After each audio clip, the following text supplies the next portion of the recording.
It's gonna be a controversial, I think so, but भए पनि होस्, I was the victim also. अहिले पढेर बुझेपछि थाहा भयो कि यो गर्नु हुँदो रहेछ कि हुँदो रहेनछ भनेर. Big no for laser, big no for peeling, and big no for the microneedling. हाइपरपिगमेन्टेसन यो कुराले जानी होइन है. तपाईँले स्किनको सुपरफिसियल एरियामा चाहिँ लाइटन अप गर्नलाई गर्नुहुन्छ होला, तर मैले देखेको के छ भने हाम्रो नेपालको कन्टेस्टमा सबैजना गाडी चढेर पिलिङ गर्न आउँदैनन्. यहाँ तपाईँको आफ्नो स्किनको लागि उहाँले जम्मा गरेको पैसा लिएर पिलिङ गर्न आउनुहुन्छ र साझा बस चढेर घर फर्किने पनि हुनुहुन्छ. सो तपाईँको आफ्टर केयर राम्रो नहुँदा या उहाँहरूले टेक केयर गर्न नजान्दा बिजनेस प्रोटोकलमा चाहिँ सेसन बाई सेसन चाहिँ तपाईँहरूलाई चाहिँ पिलिङ गराइएको मैले पाएको छु. कतिजना हुनुहुन्छ भिक्टिम कमेन्ट गर्नु होला. Big no for the peeling, big no for the microneedling and laser. It will make your skin worse. तपाईँ यति पोतो लिएर जानुभएको हुन्छ, तपाईँको सेसन बाई सेसन गरिराख्दा मुखै भरिएको यो धेरैले पाउनु भएको छ. म क्लाइन्ट आफैलाई भन्छु, आफूले गुड रिसर्च गर्नुहोस्. यसबाट हुनसक्ने साइड इफेक्ट्सहरू सबैलाई सुट हुन्छ भन्ने छैन, सबैलाई यस्तै हुन्छ भन्ने पनि छैन. सो तपाईँले आफूलाई सुट हुन्छ हुँदैन गाइड गर्ने मान्छेलाई आफूले क्रस क्वेसन मजाले गर्नुहोस् अनि मात्र गर्नु होला, किनभने यो बिगेस्ट स्क्याम भएको नै यहीँनिर हो. नेक्स्ट, जाइफल लगाएर र आलुको झोल लगाएर तपाईँको पोतो जान्छ कि जाँदैन? Home remedies basically.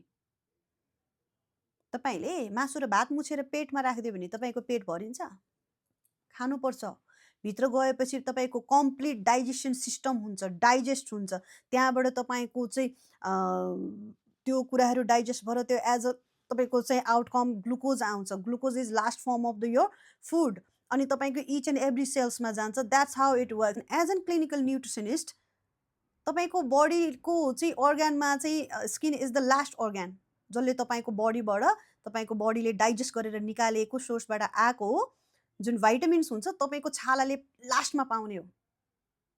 त्यही भएर पनि हुनसक्छ यो सिधै मुखमा लगाइदिउँ भन्ने प्रचलन आएको होइन, तर तपाईँले खानेकुरालाई मुखमा लाएर त्यसले केही फाइदा गर्दैन. अझ त्यसको एसिडिक लेभलहरू डिफ्रेन्ट रहेछ भने तपाईँको स्किन इरिटेट हुनसक्छ या तपाईँको ऱ्यासेसहरू हुनसक्छ र झन् सेन्सिटिभ पनि हुनसक्छ. सो खानेकुरालाई खाने हो, लाउने कुरालाई लाउने हो. यसरी हावामा आएर तपाईँहरूले खानेकुरालाई पिन्दै मुखमा लाउनु हुँदैन. It's a big big big myth.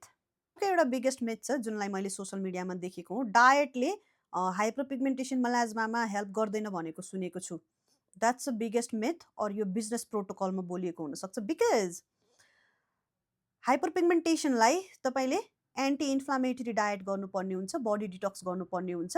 अर्को तपाईँको पित्त बडी भन्ने हुन्छ है, तपाईँको बडीले हिट क्रिएट गर्ने या तपाईँको ह्युमिड धेरै फिल गर्ने भएपछि यस्तो टाइपको बडीहरूमा पनि तपाईँको धेरै नै हाइपरपिगमेन्टेसन आउँछ. तपाईँको mental physical health plus diet is mandatory.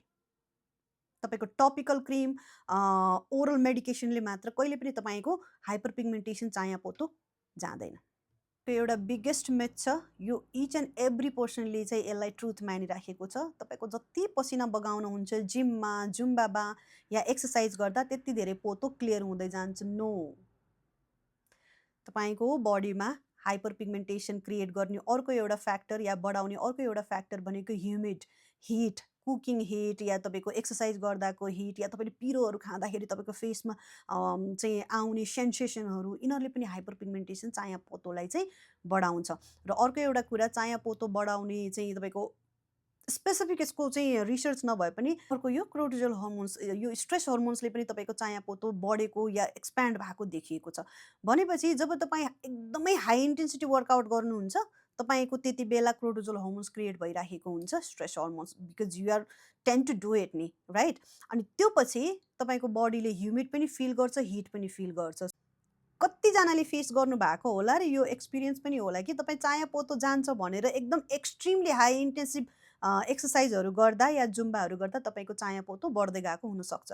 So यो बिगेस्ट मिथ हो. हाइपरपिगमेन्टेसन चाया पोतोलाई कम गर्नलाई र यसलाई चाहिँ बढ्न नदिनलाई डिफ्रेन्ट टाइपको एकदम कामिङवाला एक्सर्साइजहरू चाहिन्छ. त्यो गर्नुपर्ने हुन्छ. तपाईँको चाहिँ एकदमै मचिएर एकदमै तपाईँले चाहिँ पसिना बगाएर तपाईँको चाया पोतो जाने होइन. फेसियल गरेर चाया पोतो जान्छ. अब फेसियलको अहिले एकदमै राम्रो चाहिँ मेथड भनेको चाहिँ hydra facial, which is quite good. पहिला तपाईँहरूले हातले गरिने प्रोसिजरहरू अहिले बाई द डिभाइस गरिने हो. यसले चाया पोतो जाने यताउति केही होइन. कतिले हाइड्रा फेसियललाई चाहिँ चाया पोतो जान्छ भनेर पनि सेल गर्नुभएको छ. इट्स बिगेस्ट स्क्याम भन्छु मैले अगेन. तपाईँले फेसियलहरू गर्दाखेरि एक्सपर्टिससँग सल्लाह लिएर तपाईँको स्किनमा कुनै पनि त्यस्तो केमिकलहरू युज गरिँदैन र तपाईँको स्ट्रेस या प्रेसर पुर्याइँदैन भने तपाईँले फेसियल गर्नु राम्रो हो विथ द गुड प्रडक्ट है। तर तपाईँले एकदमै घोटेर ब्राइटनिङ क्रिमहरू ब्लिचिङ कन्टेन्ट कुराहरू लगाएर तपाईँको चाहिँ चाया पोतो जान्छ भनेर मजाले महिनै पछि चाहिँ तपाईँले फेसियल गर्नुभएको छ भने जहिलेसम्म त्यो ब्लिचिङ कन्टेन्ट या वाइटनिङ केमिकलले तपाईँको स्किनलाई लाइट देखाउन सक्छ देखिन्छ त्यो पछि त्यो वर्स भएर जान्छ र तपाईँको झन् तपाईँको चाहिँ हाइपर पिगमेन्टेसन डार्क हुने चान्सेस हुन्छ। यो बाहिरबाट तपाईँले यसरी घोटेर र पुछेर जाने कुरा होइन। सो फेसियल स्किनको हेल्थको लागि ग्लोको लागि या तपाईँको एन्टी एजिङको लागि स्किन टाइटन अपको लागि र तपाईँको ब्राइटन अपको लागि स्पेसिफिक एक्सपर्टिससँग गर्नुभयो भने अर्कै कुरा। तर यो आजकल चलेको हाम्रोमा एथिसिएसन फेसियलमा चाहिँ चाया पोतो जान्छ भनेर बुझ्नु भएको छ भने यो हुनेवाला छैन। यो पनि बिगेस्ट मिथ नै हो। ट्रुथ तपाईँहरूले बुझिहाल्नु भयो। So we have cracked all the myth and the truth about the hyperpigmentation. तपाईँहरूको आफ्नो पर्सनल एक्सपिरियन्सले तपाईँ कहीँ स्क्याम हुनुभएको छ या कहीँ तपाईँलाई चाहिँ यस्ता केही कुरा गराएका छन् जुन चाहिँ तपाईँलाई मिथ रहेछ, इट इज नट ट्रुथ जस्तो लाग्छ भने तपाईँहरूले तल कमेन्ट सेक्सनमा लेख्न सक्नुहुन्छ। आई बिन स्क्याम्ड अल्सो होइन। So that's why I became a skin aesthetics right now. That was the reason. म एकदमै नराम्रोसँग स्क्याम भएको थिएँ। यसले गर्दा जान्छ यो गर्नुहोस् भनेको भएर। So this is it guys. You guys can comment down below. तपाईँहरूसँग एक्स्ट्रा केही पोइन्टहरू छ जहाँ तपाईँ चाहिँ स्क्याम हुनुभएको छ या तपाईँलाई त्यो मिथ रहेछ भनेर अहिले थाहा भएको छ।